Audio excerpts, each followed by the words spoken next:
এ বদনাথ, আমরা যে মানে গ্যাস সারি পা দিয়ে আর কি, এ পাদলে একটা রচনা কদি পারিস কিনা? পাকস্থলীতে লুকিয়ে থাকা বায়ু বা বাতাস বিশেষ প্রক্রিয়ায় বায়ুপথে নির্গত হওয়াকে পাদ বলে। পাদ হচ্ছে মানব জাতির অতীব জরুরি একটা পন্থা। পৃথিবীর ইতিহাসে আজ পর্যন্ত কোনো বাপের বেটা বা বেটি নাই যে তাই পাদেনি। পাদ সবাই মারে। যুক্তরাষ্ট্রের প্রেসিডেন্ট থেকে শুরু করে রানী এলিজাবেথ, বিখ্যাত নায়িকা শাহরুখ খান, সালমান খান, টম ক্রুজ থেকে শুরু করে সোগলি, অ্যাঞ্জেলিনা জোলি, কি কমো সোগলি পাদ দেয়। বিশেষজ্ঞদের মতে পাদ চার প্রকার। मजा आया। এক নম্বর হচ্ছে ঠাসপাদ, আর হচ্ছে ফুসপাদ, আর হচ্ছে কুইয়াপাদ, আর ঝোলপাদ। এক নম্বর ঠাসপাদ হচ্ছে মানুষের আবেগ নিয়ে খেলা করে, ওটা হচ্ছে ঠাসপাদ। এল্লাপাদ সাধারণত হরেক রকমের মন মাতানো সুরের সাথে নিজেদের আগমন ঘটায়। শব্দ দূষণের অভিযোগ পাওয়া গেলেও এই পাদ বেশিরভাগই বিনোদন দেয়। জোরে জোরে পাদের শব্দ শুনে মানুষজন হাসাহাসি করে, ই অক দোষ দেয়, উই অক দোষ দেয়, সেজন্য চরম একটা মজা হয়। দুই নম্বর হচ্ছে ফুসপাদ। এ পাদ নিজেকে মুক্ত করার জন্য পায়ু পতত আসে আকুপাকু করে, তারপর শব্দ ছাড়া ফুস করে বের হয়, একই হচ্ছে ফুসপাদ বলে। এল্লা পাদের কোনো সাধারণত অস্তিত্ব নাই, গন্ধ সঙ্গে এল্লা হচ্ছে অস্তিত্ব খুঁজে বের করা লাগে। এল্লা পাদও পরিবেশ দূষণ করে থাকে। তিন নম্বর হচ্ছে কুইয়া পাদ। এই পাদের অপর নাম হচ্ছে সোরাপাদ।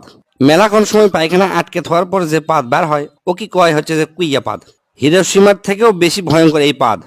মানুষের ভিড়ের মধ্যে যদি এই পাদ বের হয় আর যদি বুঝবার পারে কে মারছে, তাহলে মনে করেন যে ওই লোকের সেই খবর হয়ে যাবে। আর এই পাদ যদি কড়াইত ভাজা হয় তাহলে মোটামুটি কেজি খানিক গু বাড়াবে।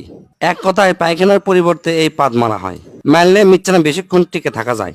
চার নাম্বার এবং শেষ হচ্ছে ঝোল পাদ।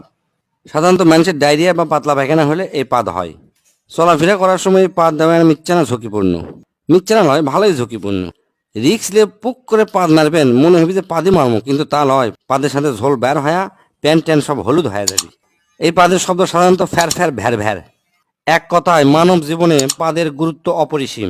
পাদ যদি মানুষ না দিবার পারল নি, তাহলে মানুষের পেটের মধ্যে মিথেন গ্যাস জমা হয়ে গেল নি, এক সময় মানুষ মহাশূন্যে উড়ে চলে গেল হয়নি।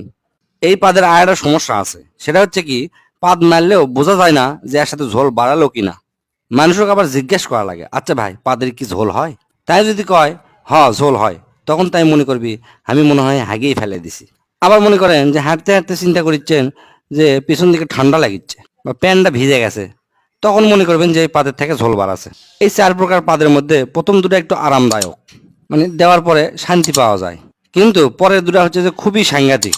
তাই যাই যেটি থাকেন বুঝে শুনে পাতবেন, পাতলে পেট ক্লিয়ার হয়, পেটের গ্যাস বের হয়ে যায়, খুবই আরামদায়ক একটা জিনিস। আর চার নাম্বার হচ্ছে ঝোল পাত দেওয়ার আগেই ডাক্তারের সাথে যোগাযোগ করবেন যেন ঝোল পাতটা না বের হয়। স্যার কেঙ্কা হচ্ছে? তুই তো আমাকে চোদ্দা মানে ভালো দিল রে। তুই আমাকে এত সুন্দর করে বুঝে দিব আমি ধারণাও করবার পারিনি।